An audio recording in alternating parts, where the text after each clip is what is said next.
ഒരിക്കലുമില്ല എന്ന് മാത്രമല്ല, രാഷ്ട്രീയത്തിൽ ഉന്നതാധികാരം കൈകാര്യം ചെയ്യുന്ന യൂണിയൻ ഗവൺമെന്റിന്റെ ഭാഗമായിട്ടുള്ള ആര് സന്ദർശിച്ചാലും ഉടനടി പരിഹരിക്കാൻ കഴിയുന്ന ഒരു പ്രശ്നമേ അല്ല മണിപ്പൂരിലേത്. അത് ഏതെങ്കിലും തരത്തിൽ എൻ്റെ വ്യക്തിപരമായ അഭിപ്രായം അല്ലെങ്കിൽ ഇടതുപക്ഷ രാഷ്ട്രീയം ഉയർത്തിപ്പിടിക്കുന്നവരുടെ ഒരു പൊളിറ്റിക്കൽ അഭിപ്രായം എന്ന നിലയിലല്ല അത് പറയുന്നത്.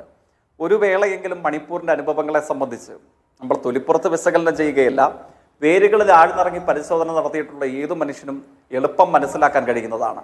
ഞാൻ സന്ദർഭവശാൽ ഇപ്പോൾ ഓർമ്മിക്കുന്ന ഒരു ലേഖന പരമ്പര എന്ന് പറയുന്നത് 2023 മാർച്ച് മാസത്തോടു കൂടിയിട്ടാണ് കുക്കി മെയ്ത്തി വിഭാഗങ്ങൾ തമ്മിലുള്ള സംഘർഷവും അതേ തുടർന്ന് ഏകപക്ഷീയമായ രൂപത്തിലുള്ള കുക്കി വേട്ടയ്ക്കും മണിപ്പൂർ വിധേയമാക്കപ്പെടുന്നത്.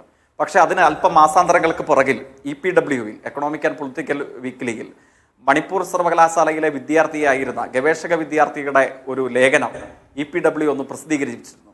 എനിക്ക് തോന്നുന്നു ചർച്ചയ്ക്കിടയിൽ വേണമെങ്കിൽ ആ ലേഖനം അങ്ങയുമായി പങ്കുവെക്കുകയും ചെയ്യാം.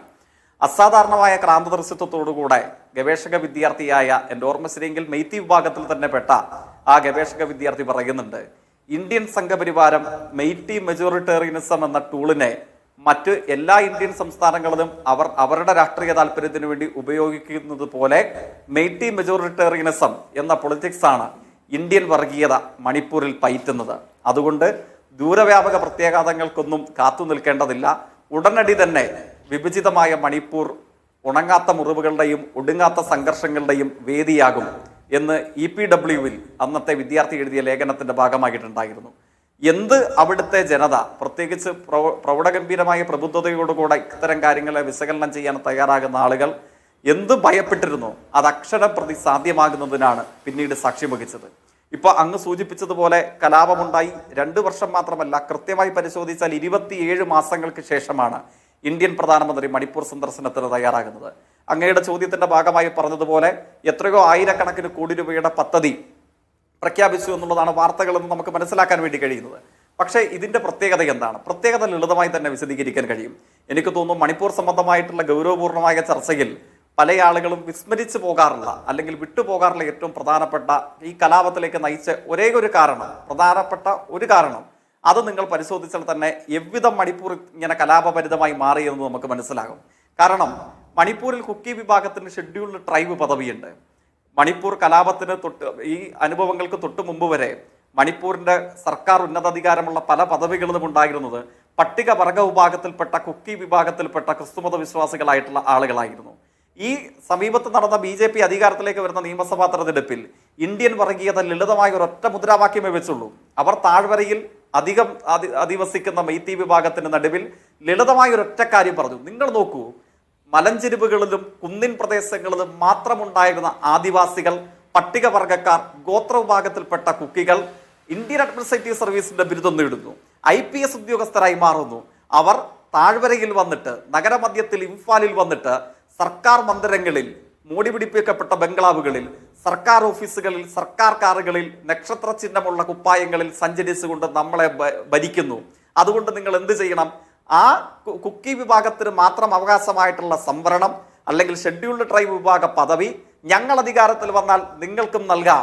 ഇതായിരുന്നു തെരഞ്ഞെടുപ്പിൽ BJPയുടെ ഏറ്റവും സുപ്രധാനമായ വാഗ്ദാനം. പിന്നീടുള്ള കോടതി വിധികളൊക്കെ നമുക്കറിയാവുന്നതാണ്. എന്താണ് ഇതിന്റെ പ്രത്യേകത? ഒറ്റ വാചകൂടെ പറഞ്ഞ് അവസാനിപ്പിക്കുന്നു. മണിപ്പൂർ അശാന്തമായി തുടങ്ങുന്നത് ഇവിടെ വെച്ചിട്ടാണ്. ഗോത്ര വിഭാഗത്തിൽപ്പെട്ടവർക്ക് എൻ്റെ ഓർമ്മ ശരിയെങ്കിൽ 20 മണ്ഡലങ്ങൾ മാത്രമാണുള്ളത്. ഈ താഴ്വാരത്തിലുള്ള ഇംഫാൽ ഭൂപ്രദേശത്താവട്ടെ ഏതാണ്ട് 40ഓളം മണ്ഡലങ്ങളുണ്ട്. നിങ്ങൾക്ക് ആരെ പ്രീണിപ്പെടുത്തിയാൽ, ഏത് തരം കൺസോൾട്ടേഷൻ സൃഷ്ടിച്ചാൽ മണിപ്പൂരിന്റെ രാഷ്ട്രീയ അധികാരം പിടിക്കാൻ കഴിയുമെന്ന് ചോദിച്ചാൽ ലളിതമാണ്. അവിടെ ഒരു മെയ്ത്തി ഏകീകരണം, മെയ്ത്തി മെജോറിറ്റേറിയനിസം നടപ്പിലാക്കാൻ കഴിഞ്ഞാൽ ഏതു രാഷ്ട്രീയത്തിനും മെയ്ത്തി വിഭാഗത്തിന്റെ വോട്ട് ഏകീകരിക്കപ്പെട്ട് ധ്രുവീകരിക്കപ്പെട്ട് നിർത്താൻ കഴിഞ്ഞാൽ, അതിന്റെ ഗുണഭോക്താവായി നിങ്ങൾ മാറിയാൽ ഏതു പാർട്ടിക്കും അവിടെ ഭരിക്കാൻ കഴിയും. ശാന്തമായിരുന്ന മണിപ്പൂരിൽ, പരിമിതികളോടുകൂടെയെങ്കിലും ശാന്തമായിരുന്ന മണിപ്പൂരിൽ ഇന്ത്യൻ വർഗീയത ഒരൊറ്റ മുദ്രാവാക്യമേ വെച്ചുള്ളൂ. ആദിവാസികൾ, പട്ടികവർഗക്കാർ, താഴ്വാരങ്ങളിൽ വന്ന IASഉം IPSഉം ഭരണകർത്താക്കളുമായി നിങ്ങളെ ഭരിക്കുന്ന ഈ അനുഭവം വേണോ? അതോ ഇംഫാലിലുള്ള മെയ്റ്റി ഭൂരിപക്ഷത്തിന് ഈ തരത്തിലുള്ള പ്രത്യേകമായ സംവരണ പദവി അവർക്കുള്ളതുപോലെ തന്നെ നൽകി അവരെ ഇവിടെ നാട്ടി ഓടിച്ച് നിങ്ങൾക്ക് തന്നെ നിങ്ങളാൽ ഭരിക്കപ്പെടാൻ കഴിയുന്ന അന്തരീക്ഷം ഞങ്ങൾ ഉറപ്പാക്കി തരാം? ഈ മുദ്രാവാക്യത്തിന്റെ ചുവട്ടിൽ എന്താണ്?